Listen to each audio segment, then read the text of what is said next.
Bom, enquanto isso, líderes dos partidos negociam fusões ou federações para a composição do Congresso Nacional a partir do ano que vem. Repórter João Vitor Rocha. João, quem pode se unir a quem e como é que ficaria o novo Congresso em 2023?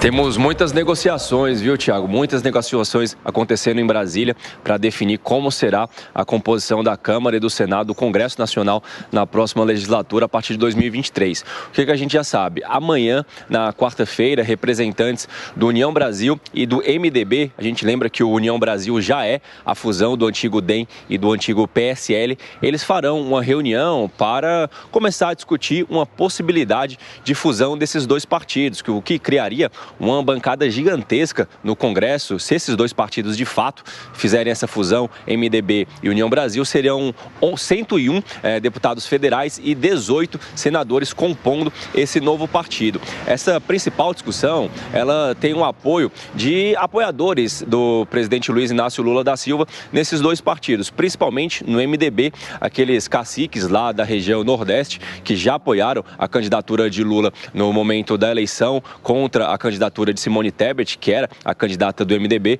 por exemplo, Renan Calheiros. E dentro do União Brasil, o próprio Luciano Bivar, presidente do partido, ele também é um possível defensor dessa união. Ele mesmo já falou que a União Brasil, de forma alguma, será oposição à presidência de Luiz Inácio Lula da Silva a partir de 2023. A fusão desses dois partidos, pelo que defendem os representantes tanto do MDB quanto do União Brasil, é justamente para tirar força do Centrão.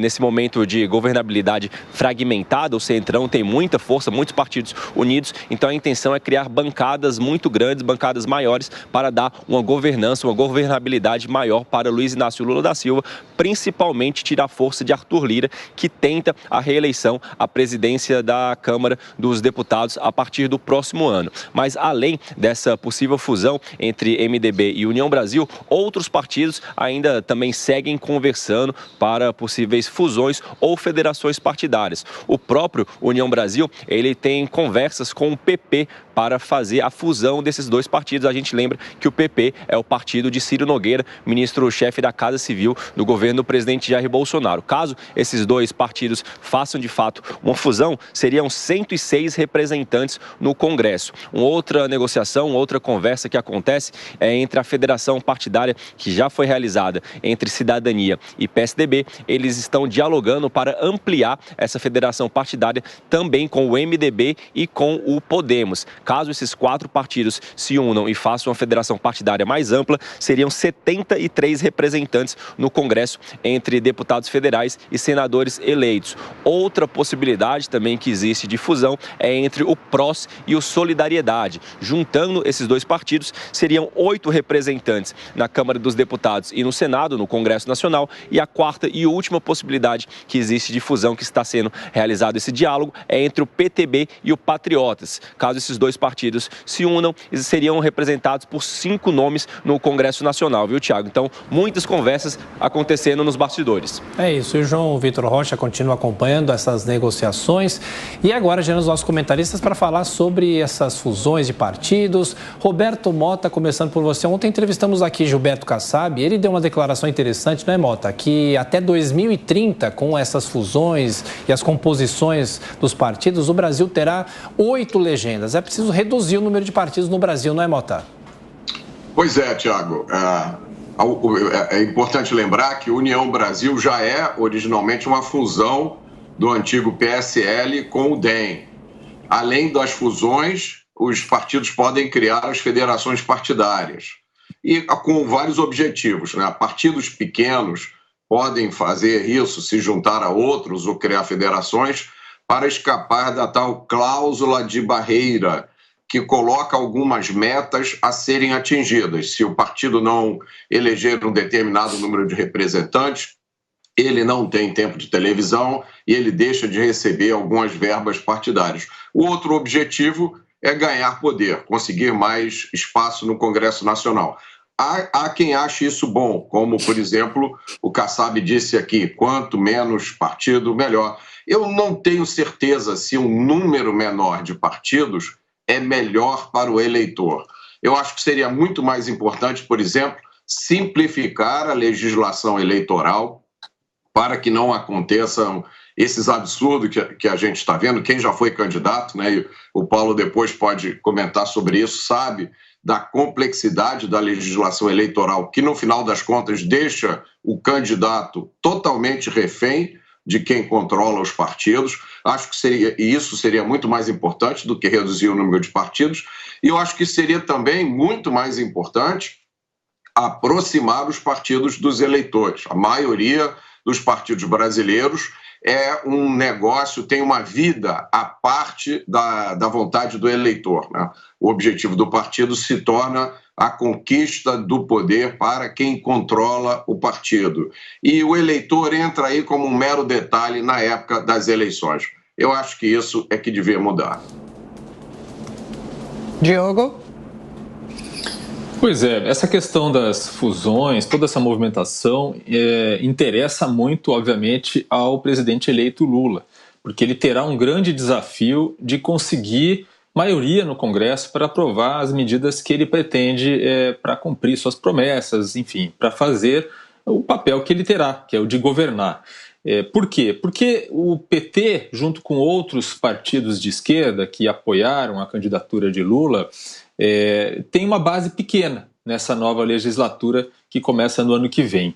E mesmo juntando essa base, né, mesmo que ele consiga trazer para si o PSD do Kassab, o MDB e União Brasil, talvez inclusive juntos, ainda assim ele terá apenas metade da casa, né? Metade da Câmara dos Deputados, por exemplo, talvez até um pouco menos, né? E então isso exigirá que o governo Lula consiga atrair para si, ou pelo menos negocie em decisões importantes com parlamentares do PL, do PP, do Republicanos e algumas outras siglas. Então essa será a grande questão. O PL provavelmente não vai ser um partido que vai votar em bloco, vai atuar como oposição firme ao governo, né? Uma parcela dos parlamentares talvez tenham essa atuação, outros podem, e eu fiz essa pergunta para vários dos deputados eleitos aqui, né, sobre qual tipo de oposição eles iriam fazer em relação ao governo.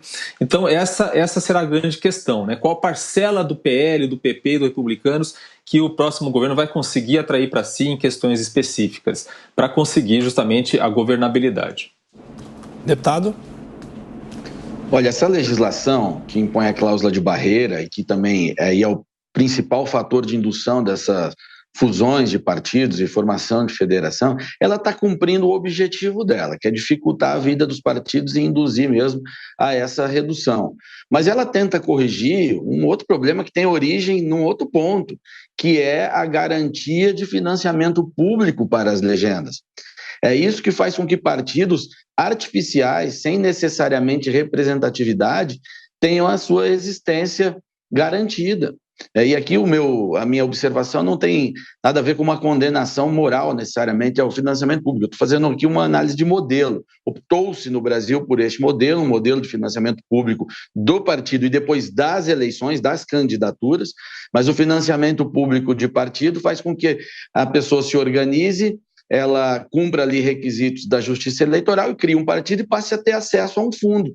Ela passando a ter acesso àquele fundo, ela vai conseguir mais cedo ou mais tarde eleger alguém, e aí a gente tem essa salada partidária que a lei veio depois a combater de cima para baixo. Está errado. Se os partidos fossem organizados organicamente, sem esse subsídio público, só sobrariam partidos que têm representatividade social. Aí você não tem um problema necessariamente de quantidade de partidos, a não ser que você tenha realmente uma sociedade super fragmentada, então eles vão refletir essa sociedade. Ele não passa a ser um problema em si, né? E a lei hoje tenta corrigir de cima para baixo.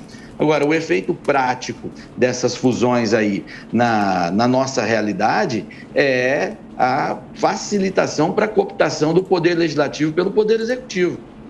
Você vai ter menos líderes, ou seja, o jogo fica congelado nas mãos de 5 ou 6 caciques partidários que terão muito mais condições de negociar com o Poder Executivo que vai exercer o controle sobre essas legendas. E aí isso é muito grave, porque é pela legenda que... A legenda, aliás, é que tem o poder de formação de uma chapa. Ou seja, essas pessoas, 5, 6 que serão donos de partido no Brasil, elas terão condições de escolher a renovação, de escolher realmente quem é que vai ter acesso aos mandatos, ao poder legislativo e aos poderes executivos locais. Você vai congelar o jogo. Essa consequência ninguém gosta de colocar ou não estão enxergando. Mas o que vai acontecer no Brasil é exatamente isso. Nós teremos pessoas muito poderosas, sem mandato, mas que detêm o controle do cartório partidário. E eles terão um poder real sobre a vida dos brasileiros.